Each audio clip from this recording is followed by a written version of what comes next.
Use this one for two things.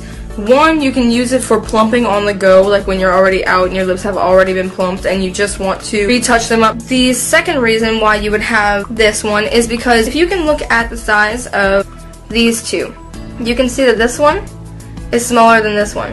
So what I do is I'll start with this one, I'll plump my lips until they are decent size, and then if they can't fit in here all the way to get the whole thing plump, I'll go ahead and use this one.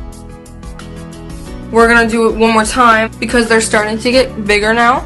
I can isolate and go ahead and do my upper lip to match. So I'm going to use my small one piece in the bottom. Then I'm going to put this thing back on.